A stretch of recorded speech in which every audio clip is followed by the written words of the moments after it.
So Pat Sumarsan is world-renowned and well-known teacher of Gamelan music and Gamelan theoretician, who's currently teaching at Wesleyan University. And he's been there for quite some time now. He's written several books on Gamelan, which are all regarded as some of the finest books in the field. And he keeps coming out with more manuscripts. He's finally got his hard drive. So if you didn't get the news, this lecture was sort of brought about by Pat Sumarsan resurfacing an old manuscript on learning to play the Gendèr, which is available on our website now, or there's a link to it on our website. So get your hands on a copy of that, and it'll be a really good addition to all the things Pat Sumarsan has already contributed to the community, and hopefully will help you to learn Gendèr. So without further ado, I'd like to pass it off to Pat Sumarsan. Thanks, Matt. I'm hoping that you have a chance to read the manuscript. If not, that's okay too.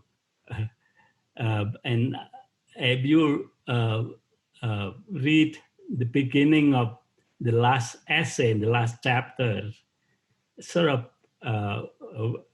a story about my being quiet boy and wanting to be a prolific speaker, so I went to the faith healer, but I didn't do well as prolific speakers because I ate a fruit that I'm not allowed to eat. I don't know whether you know this fruit called manggis. It's a mangosteen.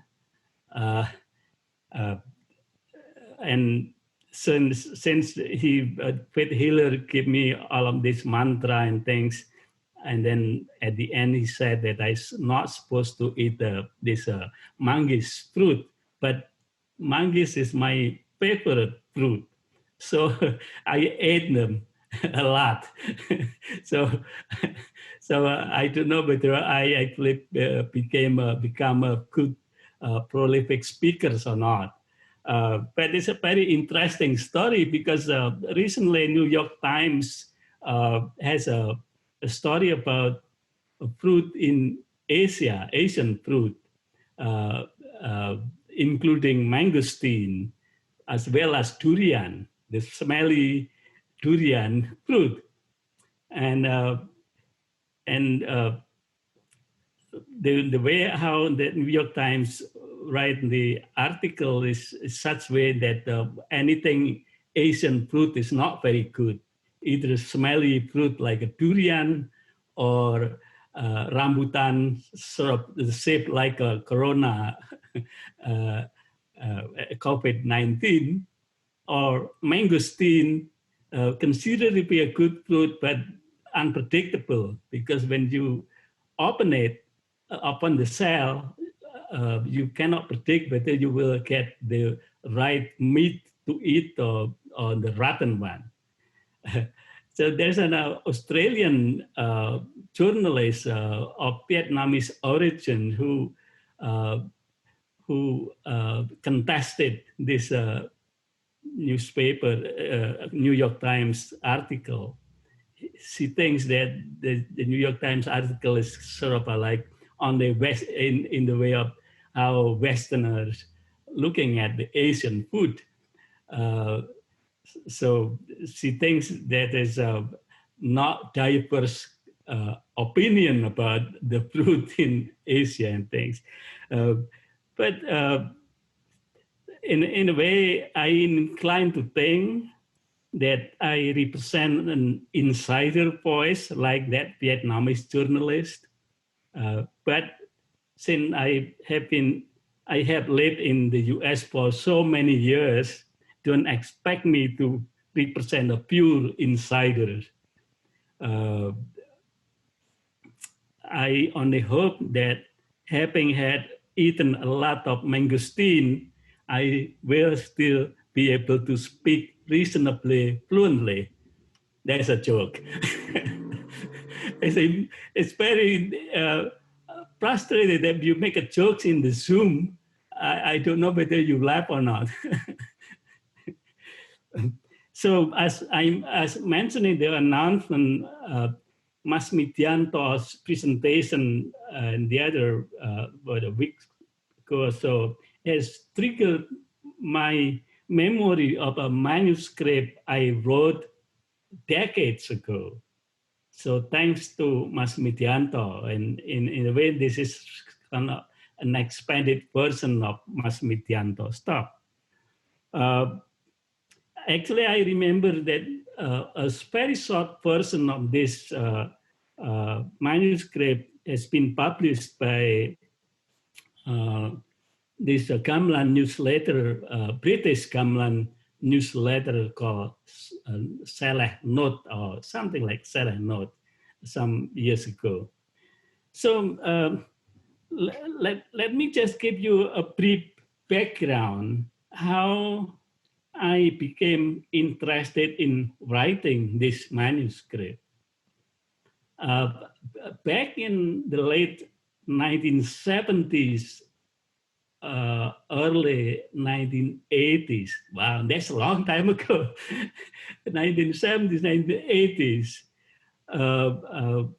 was a turning point for my intellectual development.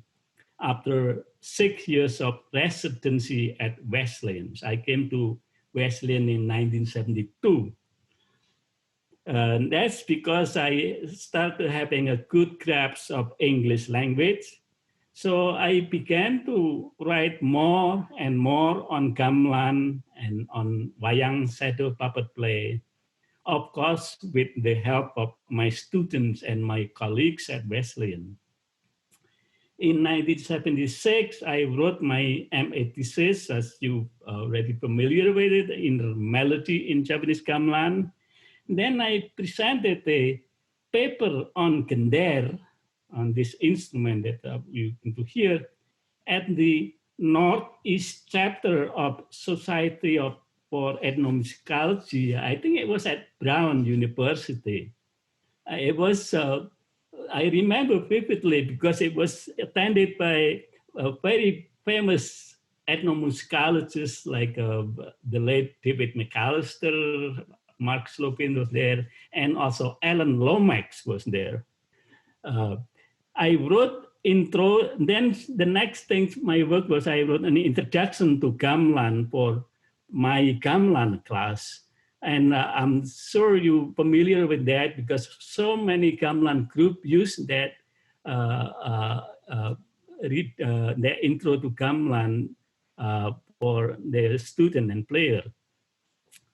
And I wrote a couple of articles, including an article on wayang, Javanese shadow puppet play. I presented at the World Puppetry in Washington, D.C. And then this manuscript, Learning to Play Gendèr, was a way for me to show my position, to my passion to teach Gendèr.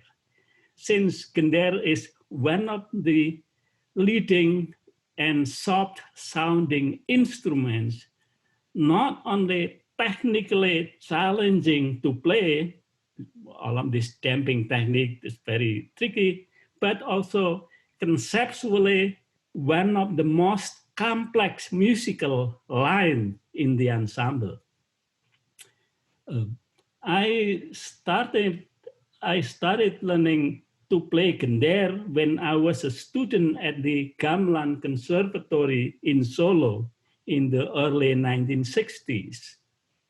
Though I played gamelan since my childhood in a small village in East Java, Gendèr was absent from my children and adult gamelan activities in small village. So in a way, this manuscript is my reflection of learning Gendèr from scratch. And as a teacher, and also my reflection as a teacher and gamelan player at the conservatory and in Solo, and as well as a teacher at Wesleyan. My teacher, Bapak Marto Pangrawit, or we call him Pak Marto, the late Pak Marto, was prominent in this manuscript since he had important role in introducing new ways to learn Gendèr within the context of a Western mode of education like the conservatory. And I was not only his student, but also his teaching assistant. So I have many hours of discussion with him about teaching Gendèr and so on and so forth. So the question is, how do I learn Gendèr? How my teachers use Cengkok, Cengkok is a Gendèr melodic patterns to teach. What is the genesis of the names of Gendèr melodic patterns? How can a student become a good Gendèr player? These are among the questions I had in mind when writing this manuscript. Then, of course, I add with technical guide how to learn Gendèr, how to damp the keys, and also the notation of a number of gending. And I include the manuscript, not manuscript, a short essay, which I presented at the event to commemorate my teacher, Pak Marto Pangrawit. It was an event being organized by Mas Barry Drummond at Tufts University. So the manuscript began, as sure probably you already read some of them, the manuscript began with a description of traditional learning to play Gendèr when there is no notation, so not using notation, no private lessons. So this traditional system of learning can be called casual learning, informal learning. That is by observing and listening Gendèr playing while the student plays another instrument in the ensemble. So there was traditional, there is no private lesson. You just join the ensemble and try to play the Gendèr as much as you can. Only occasionally, a senior musicians will guide him by singing or calling certain name of Cengkok patterns. This is just like the way how Mas Ben Brenner, I think he's not attending because he has something else to do tonight. Mas Ben Brenner's talking about how Pak Cokro was teaching Gendèr at California Institute of the Arts at the time. So it's very casual, no notation, just listen what I'm playing and imitate as much as you can, except maybe there's a few names of the Cengkok that the teacher mentioned. So the Kamlan school, the conservatory which I attended, was founded in 1950s.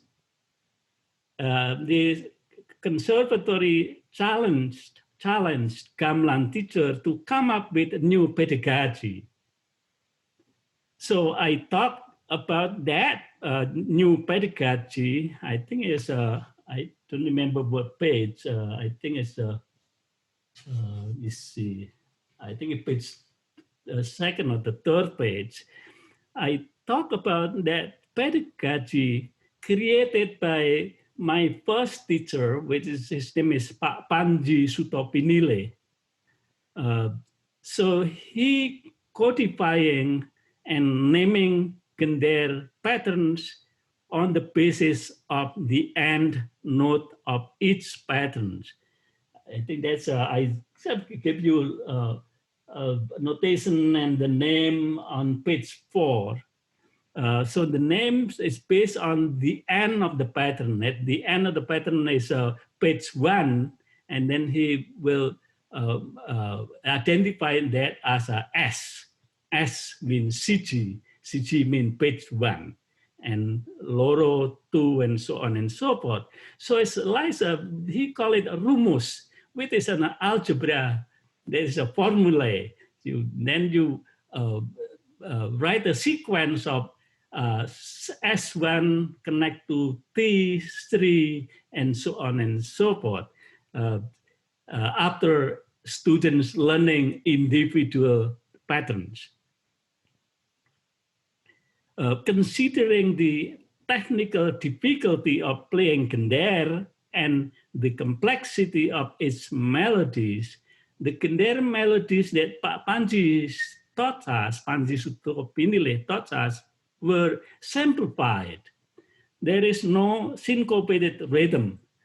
So Matt, maybe you can play the recording number 1, which I compare, and the first half of the recording is the simplified versions of Gendèr, and then the second half is the more closer Gendèr pattern, like in the performance. Okay, I'm going to share my screen now. So if the video is choppy, that's okay. We're mostly considering the sound of it. Right.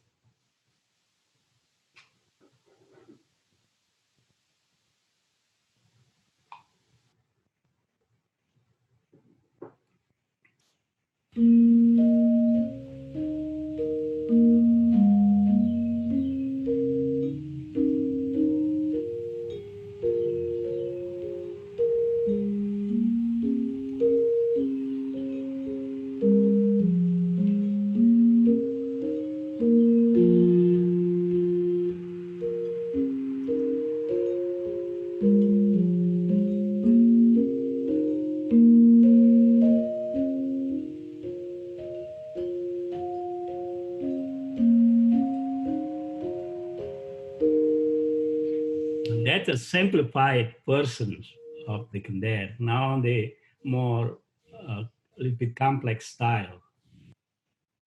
The same patterns.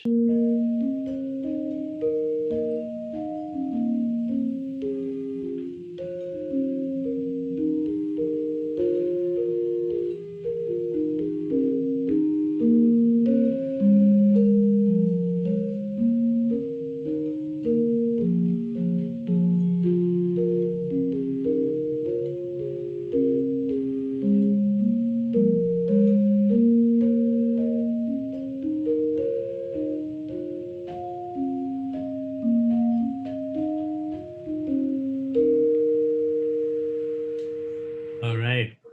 So I'm sure you can hear the difference.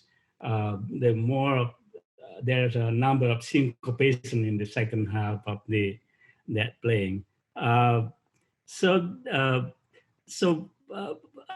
I said that I learned first time in that conservatory, so I used that rumus, that simplified patterns to start learning the Gendèr.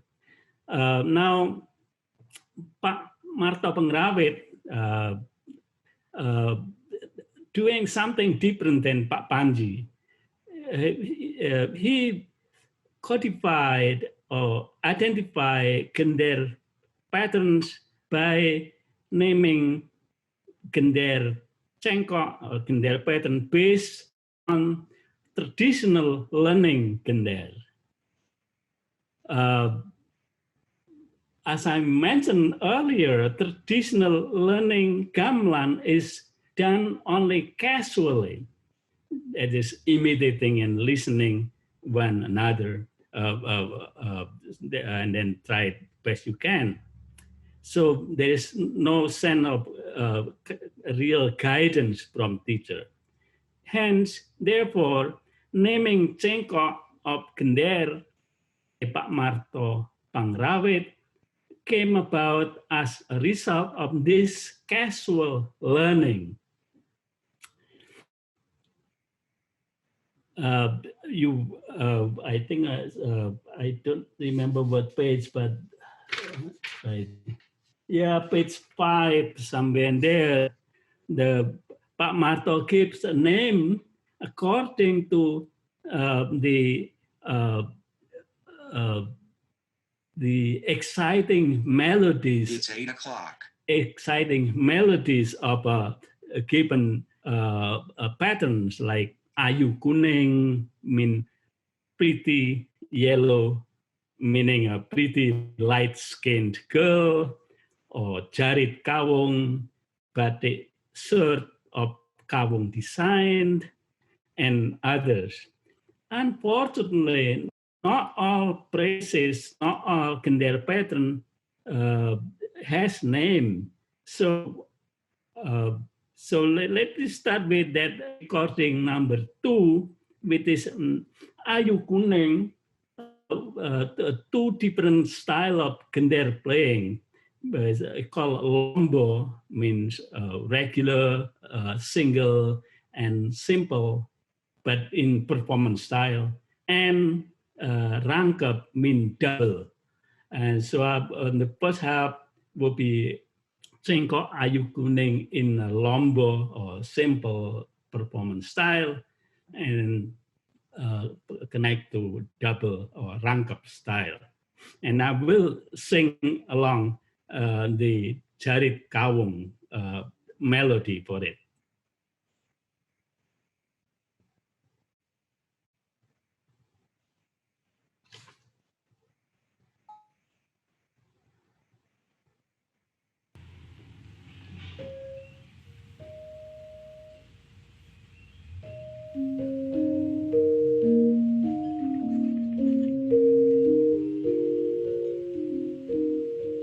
Oh, and that's Ayu Kuning, right?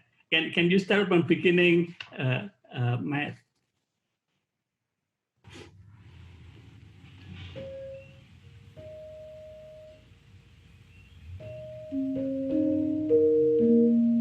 Ayu Kuning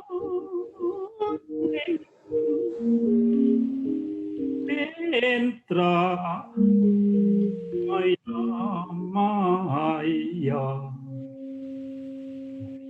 That's a lombo style. Now rangkap style.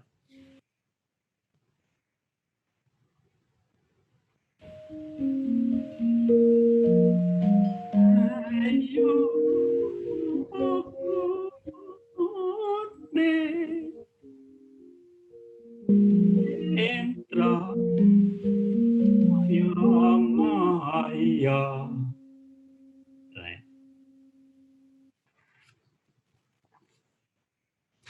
Okay, so that's Ayu Kuning Pintrok Moyo Moyo. Let me see, what's the next one? The next recording, number 3, is a pattern called Katarian. The name Katarian is derived from the first word of the text sung by male singer in a piece called Puspawarna. The big Katarian, right, Katarian. Let's get the number 3, Matt. Let me see, Ayu Kuning. Yeah, Katarian. Yeah. Ready? Yep.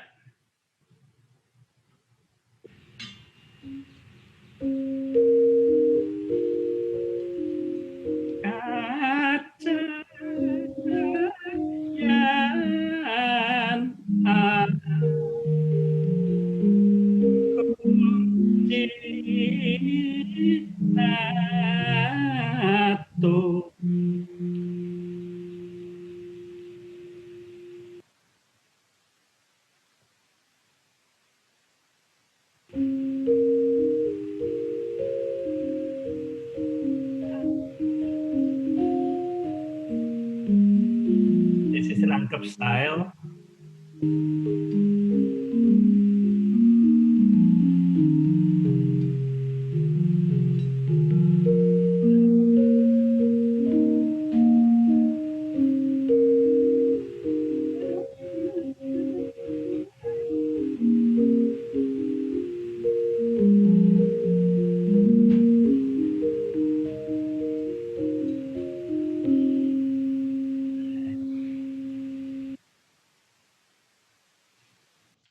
Okay, now then next one is very interesting name.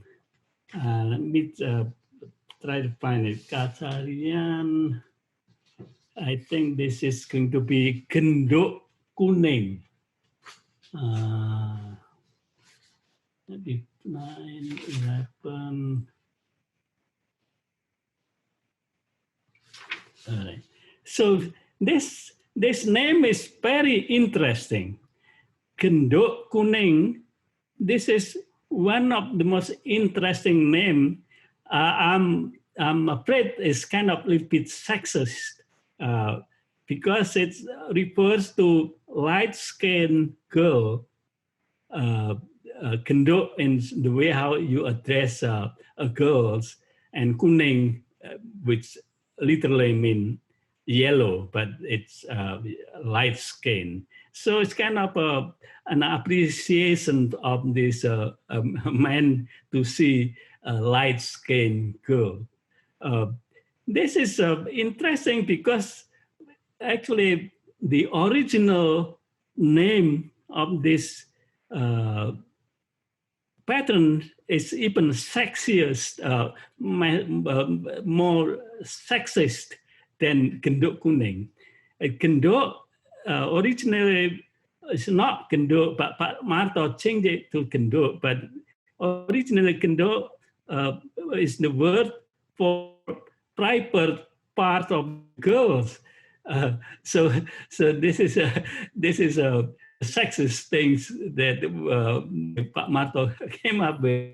So the private part of the girls is, which I don't want to say, is as a light skin.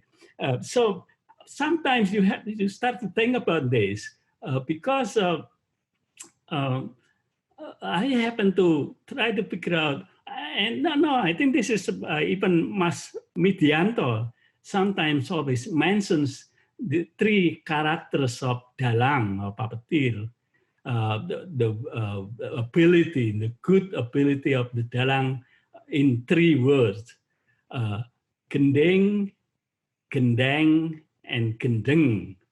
Gending, that is the puppeteer must know the gamelan music. Gendang, the puppeteer must sing very nicely, and gendeng, the puppeteer must be a crazy man. Gendeng means crazy, edan. Right? So it's a something about gamelan artist, wayang artist that has some connection with this idea of doing something out of the social norm. I happen to study Ramayana Kekawin from 9th century, and there is a singer or maybe puppeteer called Widu, but he is being described as very good puppeteers, very good singers, but he is a crazy man as well, even though the king free him from paying the taxes, but he is doing different things that are out of the norm of the society. But he is very good musician and even has some ability for magical things. So it's very interesting background about what you call antinomians. I learned that things from Kathy Polly, who's going to give talk next time. So that's Kenduk Kuning, recording number 4, Matt.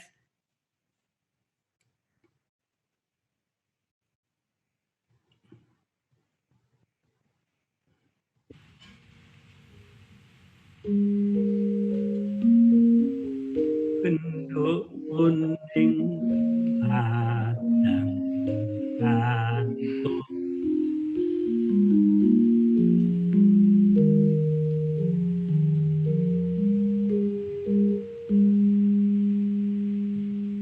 Now the rangkap style.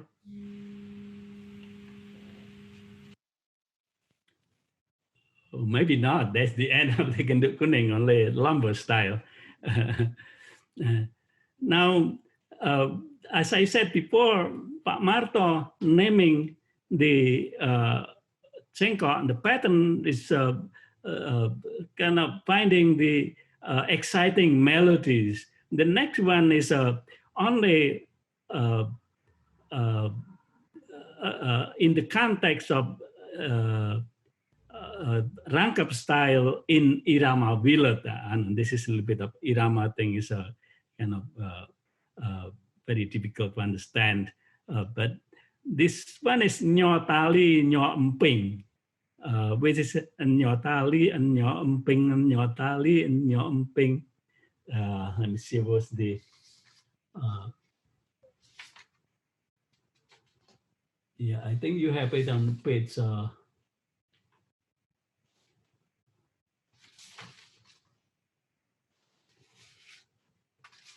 but okay, let's I think it's number 5.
So that second half is called Putut Smati, which is the disciple fighting to each other. So that's based on the movement of the hand. The name is based on the movement of the hand. Now, I think this is the last example. Recording number 6 is called Dua Lolo. Mas Midianto mentioned about that. This is the one that an example of patterns connected to particular irama, or not even irama, particular position in the structure of the piece in such way that when it's being applied to different places, the essence of the Dua Lolo is not there anymore. So this is a case where the name is not necessarily becoming, it's not necessarily has an attachment to the melody, rather the name is becoming a way to codify the patterns. So let's get Wilutsin. I think this is a Mukirahayu.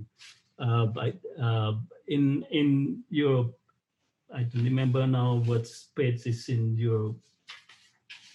It's almost the end of. Well, in any case, you can do the last example, and I will point where will the Dua Lolo is here.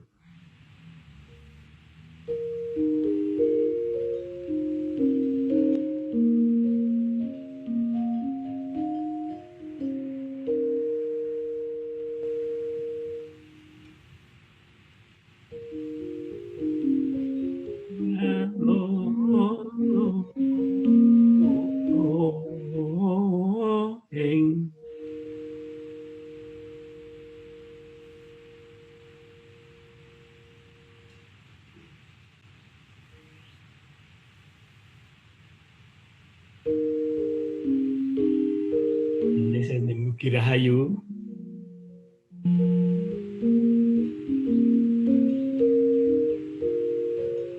Walolo, ing.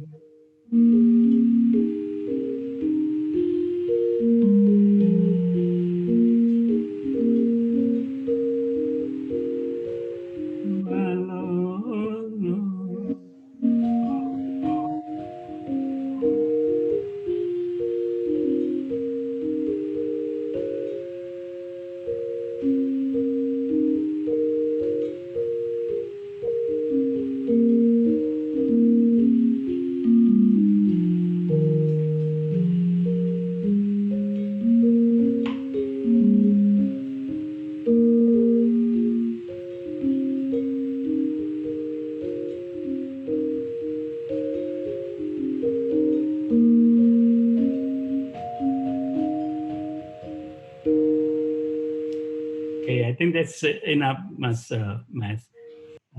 Yeah. So I know this is the issue that is a little bit difficult to understand.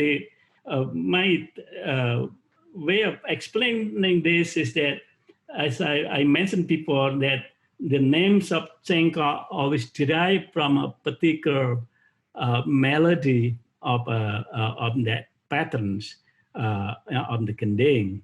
But then, depending on the position of that Cengkok in a particular position in a particular gongan structure, in such way that the melody of Tualolo cannot be recognized because it is the position in the structure is not quite fit to the melody of Tualolo. So that's sort of summing up what my way of describing Pak Panji's and naming the Cengkok, and Pak Marto's way of naming the Cengkok. So as I said earlier, I started learning Gendèr only when I began studying at the conservatory, because my village Kamlan has no Gendèr, also has no rebab. This means that I started learning Gendèr from Pak Panji using the rumus system, simplified patterns rumus system. But after 1 year of learning in that way, I began to notice that any Gendèr playing I listened outside of the classroom was so different than what I learned from Pak Panji. I was fortunate that I lived in my teacher's house, who happened to have a Kamlan set. So instead of following closely to Pak Panji's system, I was experimenting, learning Gendèr by myself, listening and imitating the real Gendèr playing. The result was that my Gendèr playing became better and better, though sometimes the simplified rumus style sneak in into my playing. But learning by listening and imitating has made me not the best Gendèr player, but okay Gendèr player. My Gendèr playing is good enough for a tool to earn my living. No, that's not a joke. So learning Gendèr through understanding how Cengkok are put together is cognitively helpful, as Mas Ben mentioned. But I should point out that this way of learning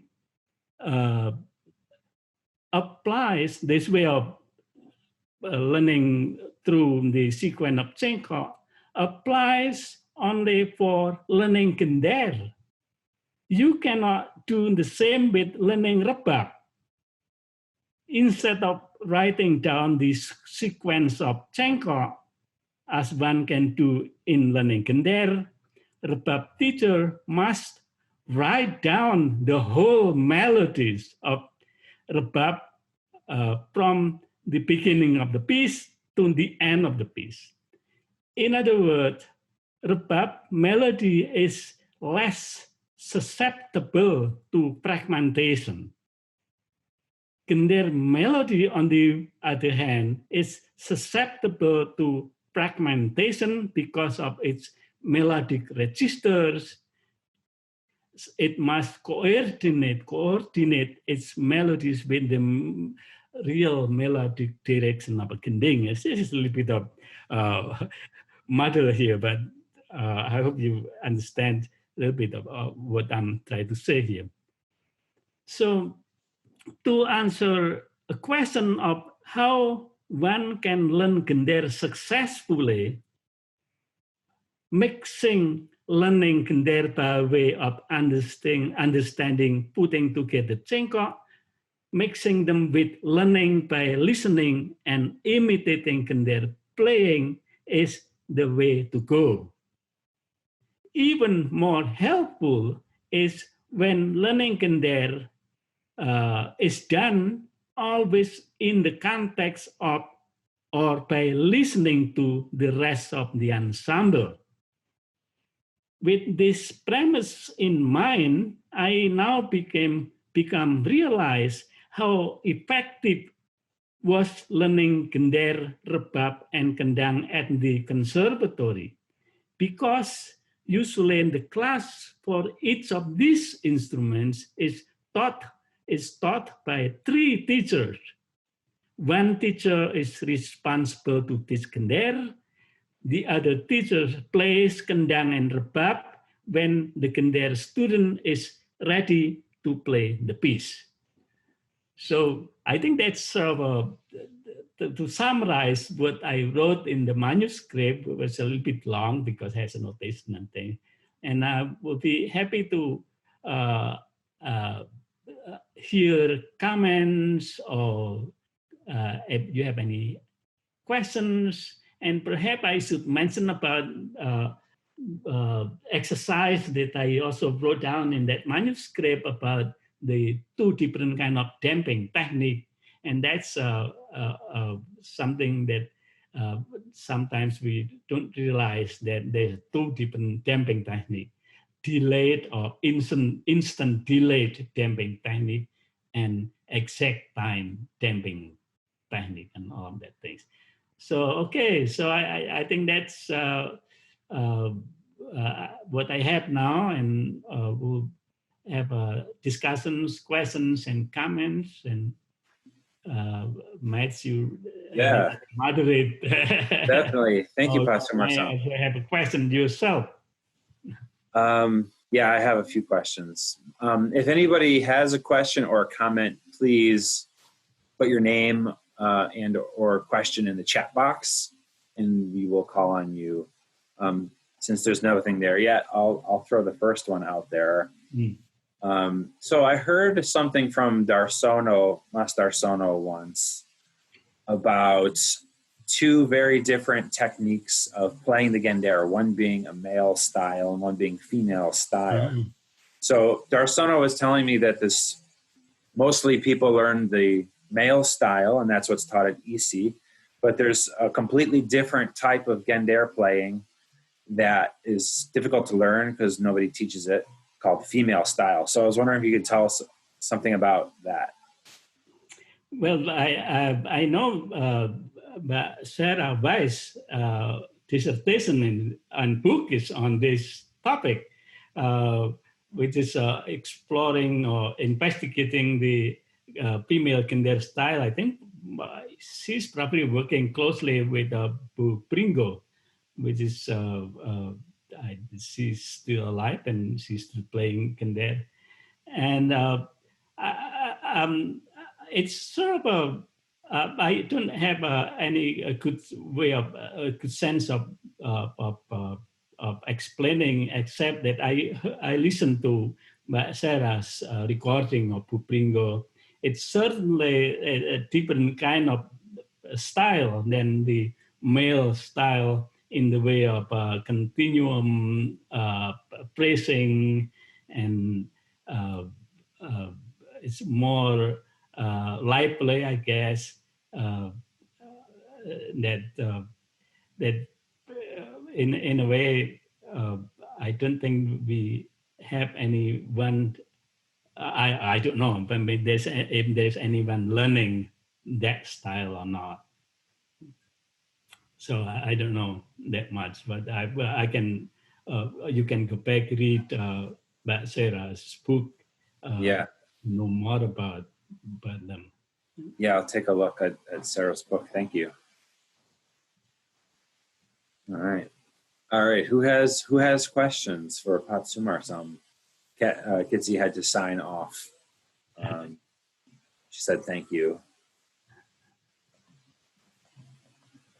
All right, so I'll ask another question. So you mentioned about the dampening, and so when I was first learning Gendèr, I was always dampening at the same time. Right. And I had to basically relearn my entire technique so that I could delay the dampening a little bit. But I think sometimes when I'm still learning a new pattern, I'm still dampening at the same time, then I have to relearn it with the delay.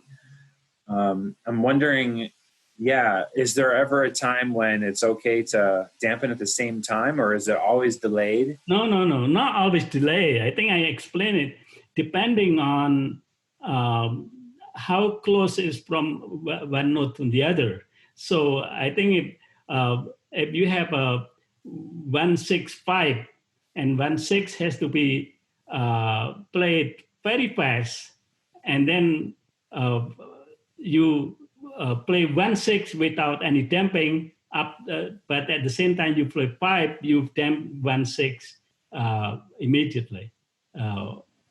So it's not always delayed.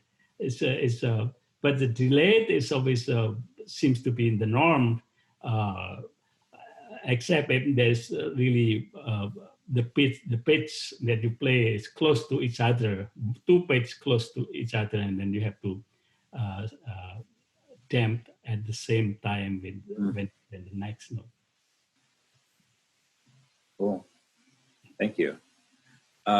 There's nobody asking questions actually, so I have a few more. I could keep asking questions. But I think might be because the manuscript is so clear that yes, it's so perfectly clear. Nobody has to ask any questions. I think if you want to make it wider discussions, it's really it has something to do with how a piece is being composed. Whether it has something to do with the ordering of the patterns, like in the Gendèr, or something else happening. That's why when Mas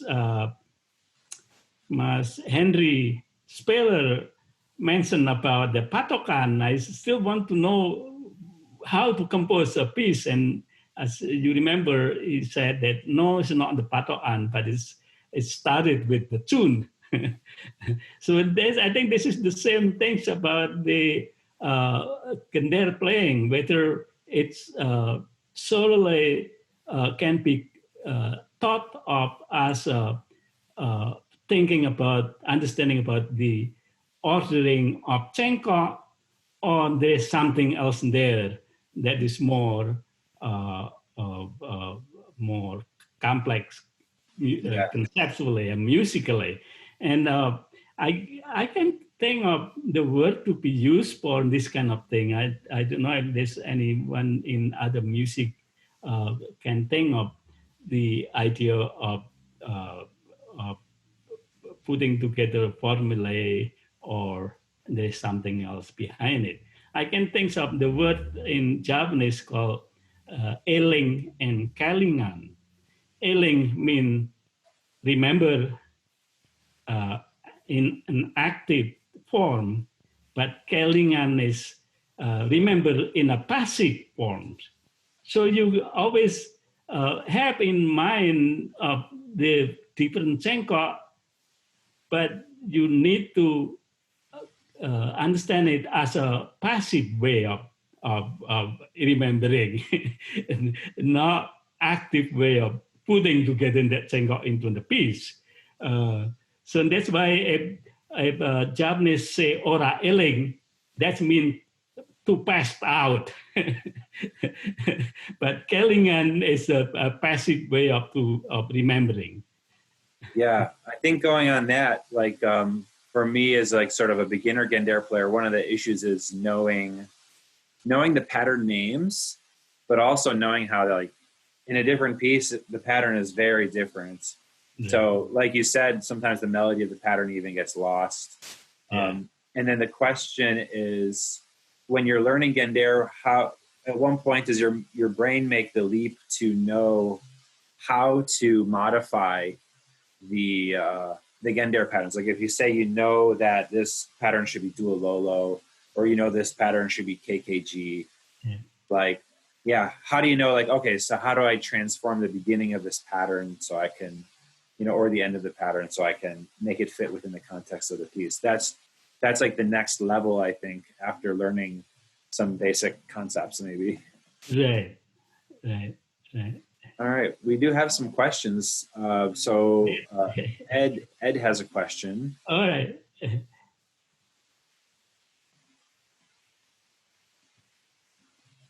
Good morning, Pat. Hello. Hi. So I had a question regarding cengkok names, and maybe you've also, brought this up when Pat Midianto was talking about Gendèr technique. But it seems like a lot of these cengkok names, they connect up to, let's say, vocal lines, and a lot of those vocal lines have very rather deep philosophical content. So I'm just wondering whether people like musicians, whether they can actually have like philosophical discussions just by bringing up cengkok names. Well, that's a good question, but from what I discussed with Pak Marto, actually it's not that philosophically based names, but rather looking for exciting melodies to be used for naming the cengkok. See, let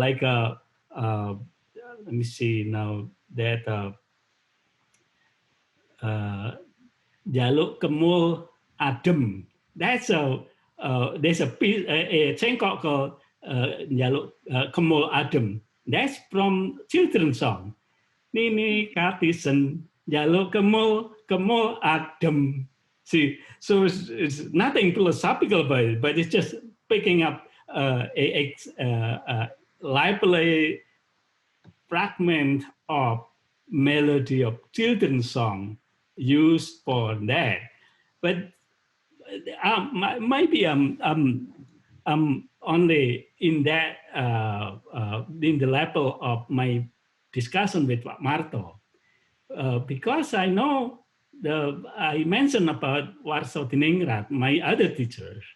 He was already very old when I was a student, so he actually never talked to us except as sitting down and not to teach, sitting down almost like a spiritual teacher rather than teaching Kamlan. But it turned out that he wrote so many manuscripts. And one of that manuscript was giving a list of the name of cengkok. But it's not the name of cengkok, but it says about the technique of how to play the variation of the Gendèr. And many of them, but something like 40 or 50 of them.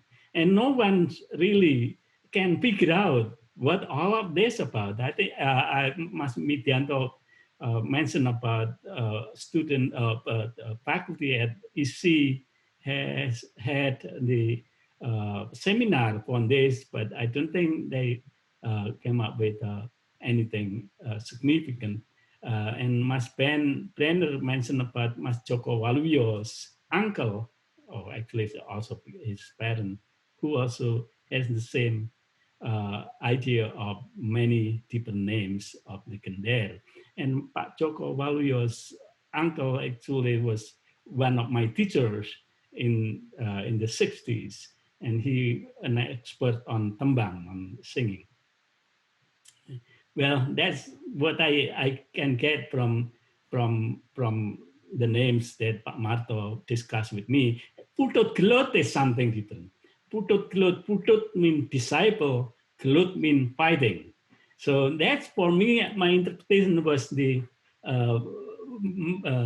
closing, how close is one hand to the other, sort of like the fighting of the disciples. So that's putut gelut. For whatever reason, as a half of the putut gelut is called putut samadhi, which is putut meditation. That's maybe touching on your question, but I don't know how to explain them. There's no one explaining why it's called putut samadhi, for example. But the name is not that many, I don't think.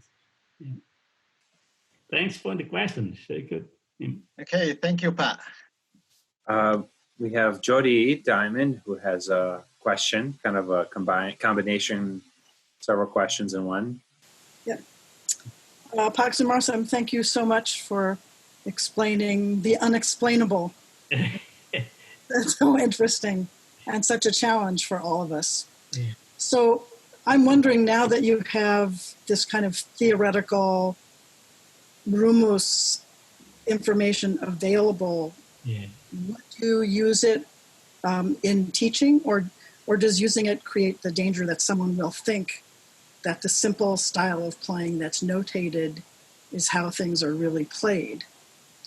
So I'm just wondering, if someone came to you today and said, "Teach me Gendèr," what would you start with? Would you start with those materials, or would you start with, try to play like this recording?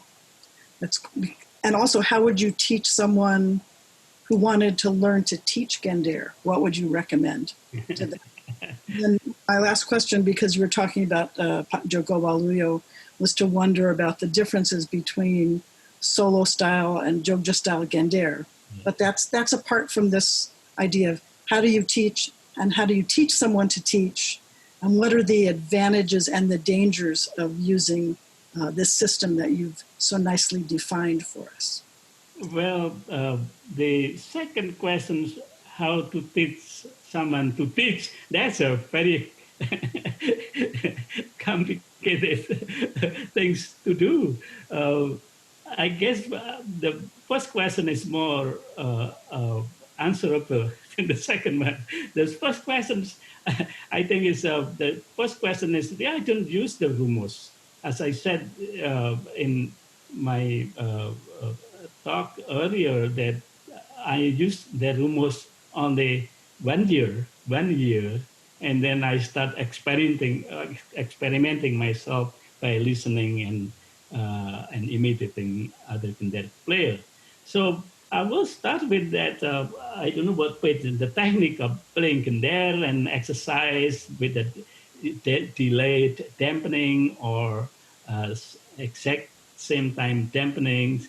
And we start with the way I usually to start with things like Subu Kastowo, Gunjang Ganjing, but still, though, it's still very helpful to learn each pattern individually, and then if it's Subu Kastowo, maybe 4 or 5 patterns, and then it's enough for someone to start learning piece within a month or 2 months. Dampening, proper dampening technique usually need a little more. Yeah, so raising the issue of damping technique is maybe more important than we think. I know when my husband took lessons with Sukamso, Sukamso said, "Okay, here's all the damping exercises. I'm not teaching you any Chengkok until you can damp. Then on top of that, we'll add the Chengkok. And sometimes we're so excited about doing the Chengkok, maybe we don't spend enough time learning to damp first, but you're right that that's so important. Right. And also immediately after you at least know one piece like Spokastowo, and usually you don't only listen to the Gendèr student, but you always have to pick up the rebab and then you play the rebab along with him. That's my point about teaching rebab Gendèr and Kendang at the conservatory, because they have 3 teachers. I was one of that teachers in the Kendang and Gendèr at that time. So that 3 teachers, 2 was playing Gendèr, playing rebab and Kendang, and then the other teachers responsible to teach the Gendèr. And so always in the context of the sound of the whole, at least 2 or 3 instruments in that case. That's why Kalingan and Eling is 2 different things. Right, and you don't just study one instrument to understand gamelan. You have to learn to play everything. Well, so then you hear the relationships between them. Yeah, well, that's ideally, but I don't think student capable of playing all instruments equally good. Right, but that's another thing. So how you teach gamelan at the college in the United States? You don't want to teach them to play, each student to play all the instruments. Take your time, but only 1 semester. What can you do? So that's another good question. Another question to teach with Pak Harjito to teach gamelan at Wesleyan was to what piece to be, what structure to teach, and in the beginning in the 70s. I always teach the same, like the way how teacher teach at the conservatory. Start with the lancaran, very short. But after a while, I thought this is not. The lancaran is so short that the student got bored very easily. So Pak Arjito and I always start teaching beginning gamelan with the ladran. It's more challenging where the kempul is, where the kenong is. But lancaran is just too fast for kempul and kenong to play. That they get either frustrated or get bored because of repeating the same things over and over. And that would be a hard place to start learning Gendèr too. Ladran is much better for learning everything. Right. The Gendèr is you cannot do anything except to teach privately. Yes. All right. I have a question here next from Usman from the Buffalo Group. Oh, all right.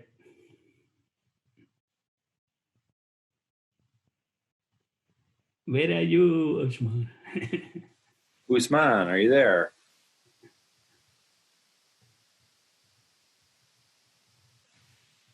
Usman, are you there? Well, he wrote his question in the chat, so I can read it. It says, what are your thoughts regarding learning Gendèr through notation versus learning by listening to recordings and imitating them? What about watching and listening to videos versus watching and listening to a teacher in person? What is more common nowadays?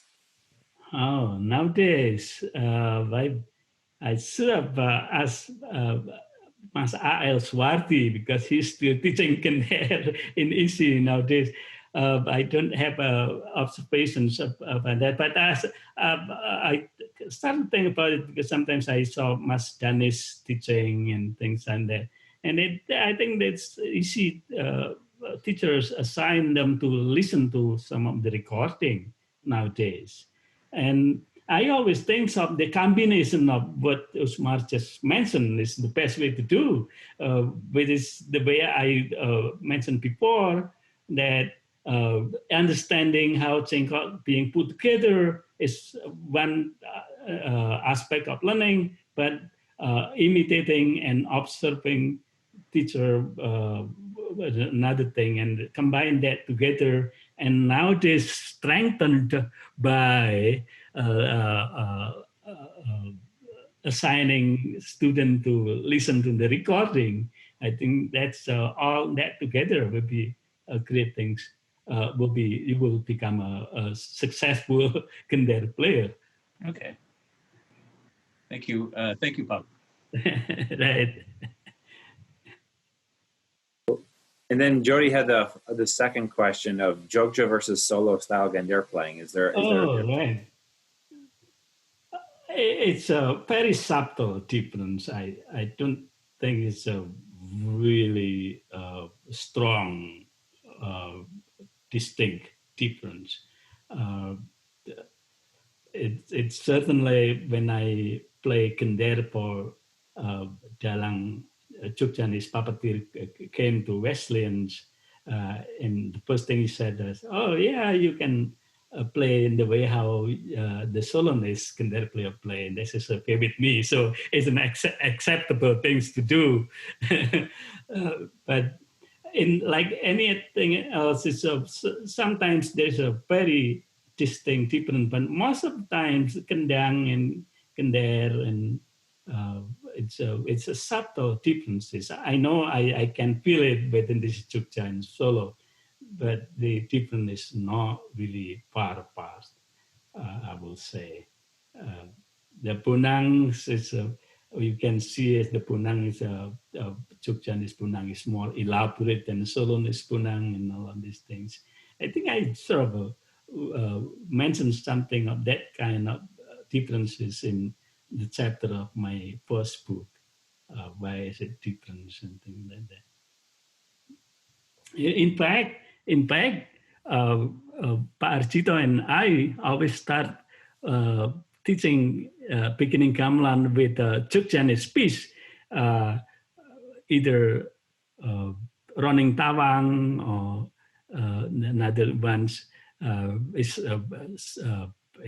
ladrang in the beginning, and then at the end of the semester, we try to teach them all of the transitions from running tawang to gangsaran, and that's fun for them to do because you have a gangsaran only one note, and then you can make a transition from gangsaran to ladrang, and they have a good time of doing that kind of arrangement. All right. Are there any more questions for Pak Sumarsan or any comments people would like to share? Oh, Pak Medianto has his hand up. Oh, yeah. Hello, Pak Medi. Wilujeng dalu Pak Marsam. Oh, yeah, matur nuwun. I don't know. I just joined. I know. That's too bad because I miss it. Yeah. I just quote you that the puppeteer will have to know three things: kendeng, and kendeng. See, we have to be kendeng too. Sorry, I was just joined, but I don't have any question, Pak Sumarsan, because my point here, I'm standing here to learn from him, so I'm not questioning him. So I learned lots. But about the style, Gendèr style, Jogja and Solo were also female and female. This is not really okay. Let's me first the female and male Gendèr styles. For my knowledge, you call it a female style because it was played by female. That's what it is. So that is not. It's not. What is the difference between football girl and football boy? Something like that. So should not differentiate. And in the past, Gendèr player for the wayang in anywhere, Solo, Wonogiri, Klaten, Jogja, Sragen, is always female. And in fact, right now, most of the youngsters at EC, when they do Toto especially, they're using what you call it female style, but actually that is not it's not to be like a female style. It's played by female a long time ago. That's what. And Gendèr also it's not sexist differences. Also, it's not region. It's becoming personal. So I know Pak Marsam style, I know Pak Harjito style, and I know Pak Mas Darsono style. It's becoming personal, as well as rebab and kendangs. You know, how many kendang players? If I listen, I can tell. Oh, that's Mas Darsono. Oh, that's Pak Harjito. Right away. You know? So you cannot just make it stereotyping. It's a personal everything, also singing and everything in the Kamlan. The Gendèr now, Jogja, the different Jogja and Solo, actually they're not really different, as Pak Marsam mentioned. The Gamelan that is so huge a difference between Solo and Jogja is on Gambang, on Bonang and Kendang and the Peking. But Gendèr, Rebab, it should be the same. I heard the story because Pak Cokro, our late, great musician, teaching in America, great, it's our mentors. Actually, he was learning in Solo. So Jogja, before Pak Cokro was graduated in quote learning from Solo, there is no even playing rebab back and forth using rule or bonangs or whatever. So and then Pak Cokro, after learning Solo for many years, and he brought it to Jogja, and everyone play mostly like Solo style. And as you know, now I feel sorry too about Jogja, not about the bad thing, but how you can maintain their own traditional. Even in Jogja right now, Dalang using Srepek Solo, Kendang Solo, Keprak Solo, everything in Solo style now, mostly. And what I'm sad about is that we're going to be dying out. Somebody should maintain their own style. That's my comment. Great. Thank you. I think so. I just would like to add, even the Jogjanese style, there's always this difference between, subtle difference between Pakwalam and Kasultanan, and Pak Cokro is being from Pakwalam. It's closer to the Solonese style. And Kasultanan, so you can think of a dance like Muncar, that's about Mangkunegaran, the close relationship between Mangkunegaran and Kasultanan. Yeah, all of this has a very interesting political and social background, how this different style came into being. I think there was one very interesting article by historian Peter Carys trying to make a connection that how the in what way the Kamlan of Jogjanese style different than the Solonese.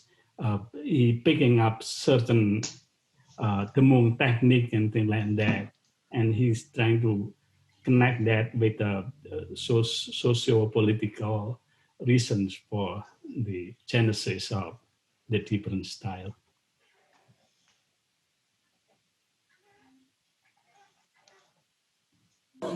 So Ed had a follow-up question there just on the Jogja stuff. He asked if the groups are no longer putting Sampak Galong as Jogja style Gadon Lampahan. Yeah, I just heard recently there's a group still playing the Galong. Yeah, which in solos usually in the past I still remember there's a Sampak Galong. It is the Sampak that end on 3. I think the Manuro end on 3. Yeah, I still remember in the 60s, I still playing that piece. I was wondering if you could mentioned something about differences in Gendèr playing in different pathets. If there's a large learning curve when you're switching pathet, because I think usually they're starting everybody on Slendro Manuro. Right. So what is the differences in playing? All right. I know you probably already read the article that you mentioned to me of my other article on Gendèr published in the Journal of Indonesia. So that's a particular article talk about the different salah of combination notes of Menuro and Songo, and how Paternom is to be characterized as a mixture of Songo and Menuro. That this is all of the complexity of the Kamlan and Patet. In fact, I should mention that the first what is called TS reader, that's the ASCII's terminology using the Dutch word. TS reader means the speech given at the end of the year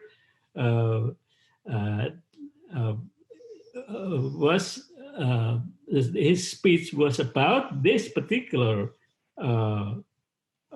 topic of in what way the difference of patet can be demonstrated in the Gendèr, depending on whether particular patterns end on kembyang, octave, or kembyong, or fifth, and which note is more important than the other. So that's need another presentation. No, I was just kidding. So I don't know, Matt. All of this theory is, I know there's so much to learn about the Kamlan theory, but there is no market to it. No, I'm just kidding. Who cares with Kamlan theory? But if you think about it, how many books is on Western music theory, but the Kamlan theory is still a lot to work on, but at the same time, who actually want to read them? Is So in that connection, I have another manuscript that actually I want to put together with this one.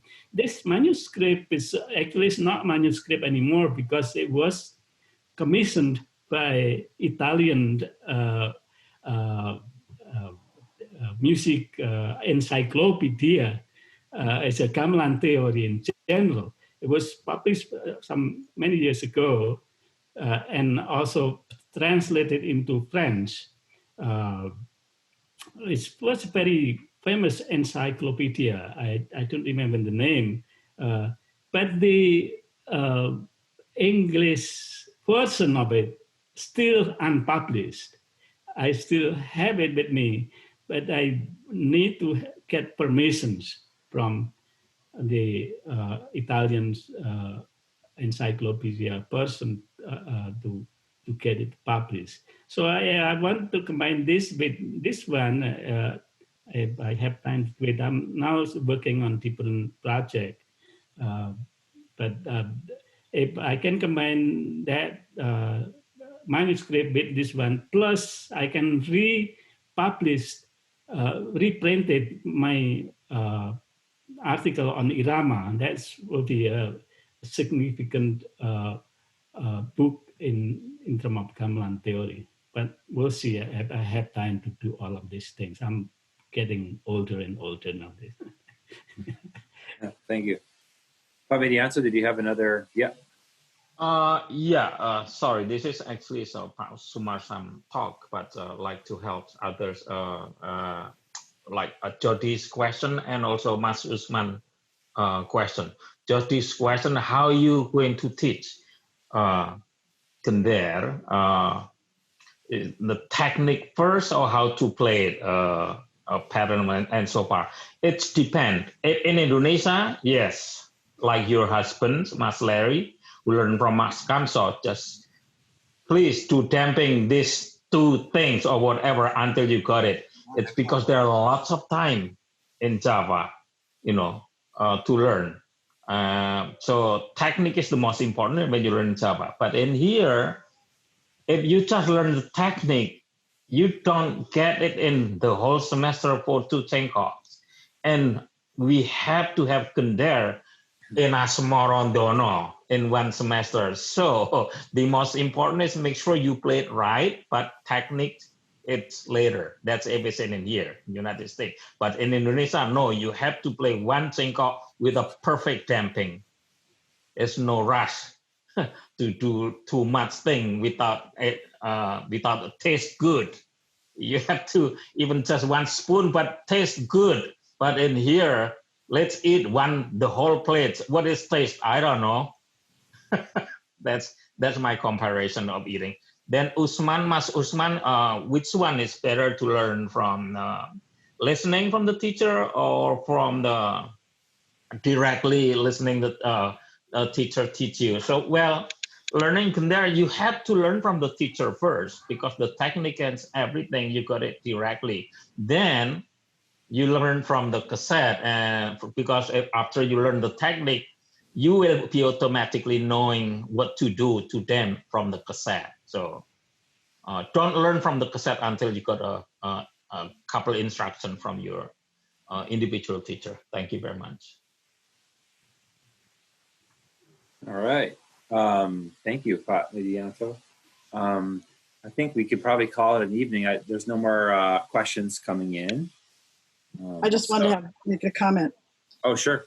That's really interesting what Widianto said, and it makes you think about our practice of every semester you have to do a concert and what effect that has on how the teacher teaches and what your goals are. I mean, that's kind of like that's a Bob Brown legacy too. That's like you have to do concerts right away so that people can see it. I taught Gamelan at Dartmouth, which had quarters, 10-week quarters. And it's like, what can you do for performance in 10 weeks? But then the department said, oh, well, a lot of people do the 3 quarters and then do a concert at the end of the year. And it's like, oh, great. And that was much better to not feel like you have to do one every semester, but you could have a whole year, a whole school year before there had to be a concert. But Mas Widianto, you really made me think about how that practice, affects the way we can learn. So thanks for pointing that out. Could I just make a comment? Oh, yeah, Australia. Can you hear me? Yeah, in Australia. Yeah, my position is different because there's no Gendèr teacher in Australia. So I have had to go to Java every year for about 20 years for 2 weeks, and I have a lesson every day. And so I've really learnt the Cengkok first and then the damping later. But I learned for 2 weeks in Jogja, come back to Australia, play with my group and practice on my own. So that's how I've learned. And I have a teacher in Jogja, Kees Sukizno. I don't know if anyone knows Sukizno. And I've learnt from Pak Al and Pak Danis in solo. So, so I usually concentrate in the 2 weeks and then bring it all back to Australia and then just practice on my own for the rest of the year with my Gamelan group. So I think I've learned quite a lot doing that. It's been a good method. Well, Australia is close enough to Indonesia. Yeah. But the United States is so far away. Ah, that's right. Yeah, sure. Well, Bu Irene, you have a Viking there. You don't need to go to Solo. Sorry, I have which? Viking? Viking. Oh, he's in Sydney. I've never met him. Oh, yeah. In fact, he was meant to come and work with us this year, but it was all cancelled because of the COVID-19. He was going to come to Melbourne next year. So this is Joko Susilo who's in New Zealand but works very closely with a group in Paris, is getting up at 4 o'clock in the morning every day to give them lessons on Zoom. And he does vocal music. And in fact, Pak Muryanto from who lives in Washington, D.C., tomorrow is starting a vocal music class sponsored by the Indonesian embassy. So I'm wondering if, out of this time, we'll have a different kind of pedagogy evolve, within the limitations of this, but it's interesting.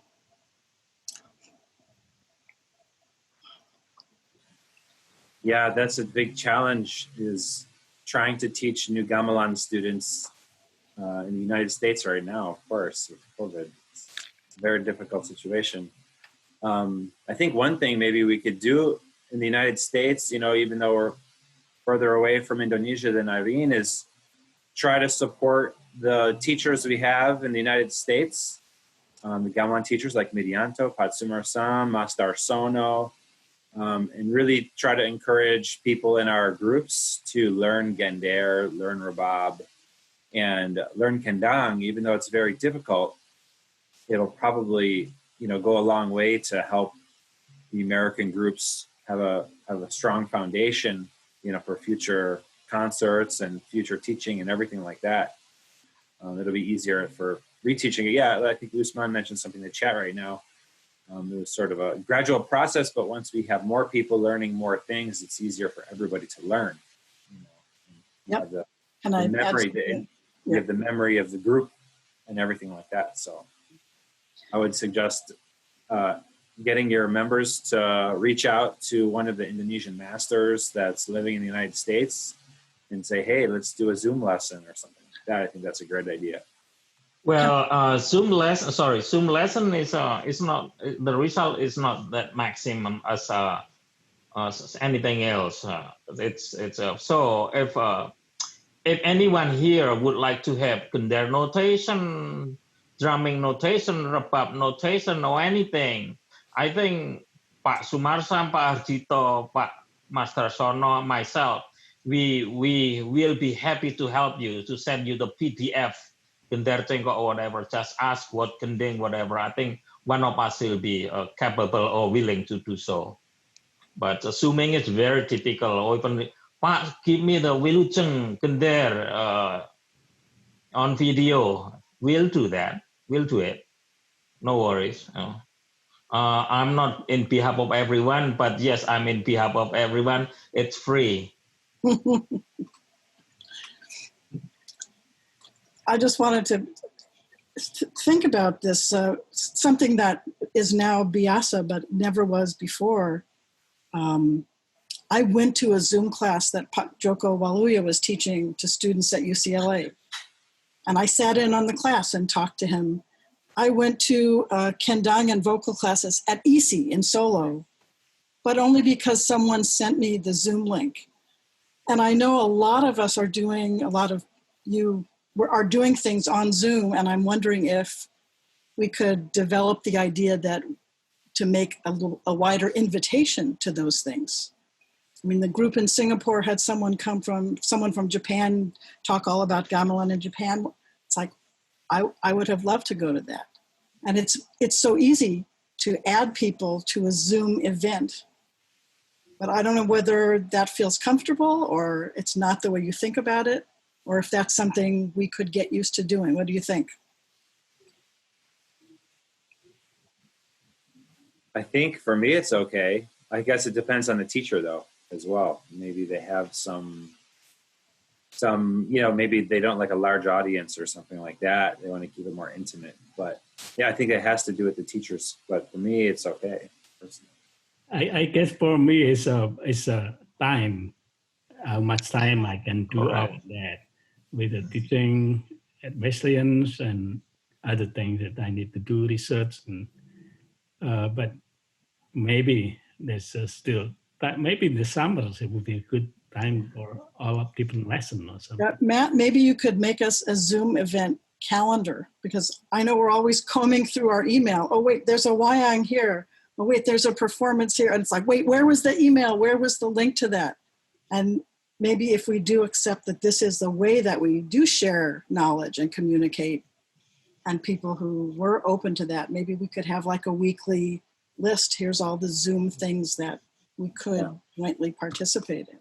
Well, yeah, I think to be more effective, we should not zooming. As I said, you want us to send video or notation. That's the best.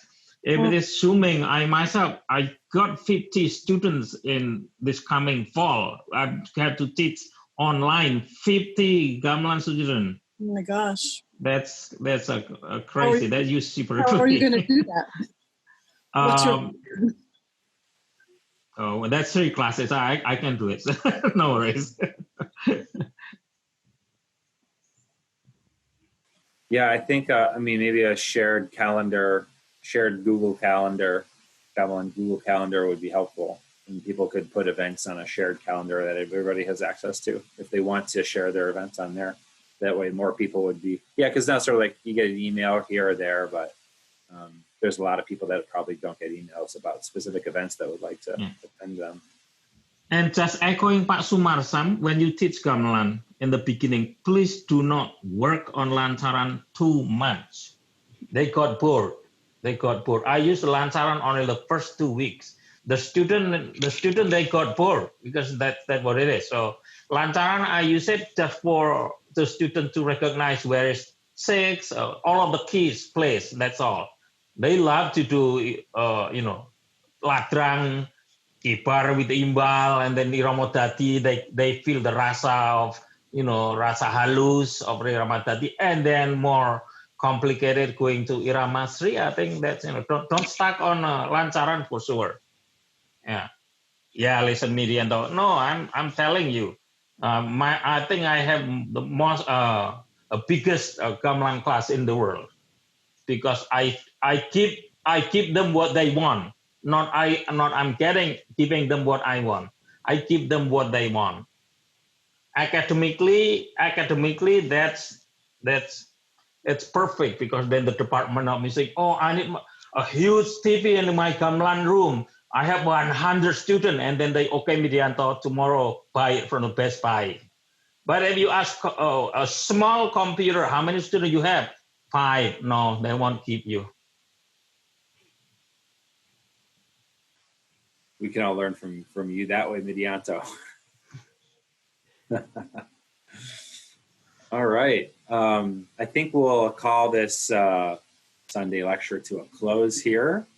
Thank you, Pak Sumarsan. Thank you, everybody. Thank you, Pak Sumarsan. Thank you, Matt. Yeah. Thank you. And we're looking forward to next week's lecture with Kathy Foley on Wayang Golek.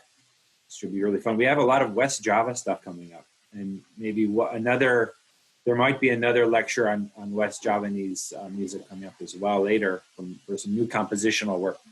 It should be interesting if that gets scheduled. Please, if you can, please make a donation to the Nusantara Arts Artist to Artist campaign. I'll put the link in the chat box again so we can get those donations over to Indonesia. And thank you, everybody. Take care. Have a good evening. Bye. Yeah, thank you. Thank you very much. Thank you so much, Sal. Thank you. Hope to see you soon on campus. Okay. Thank you.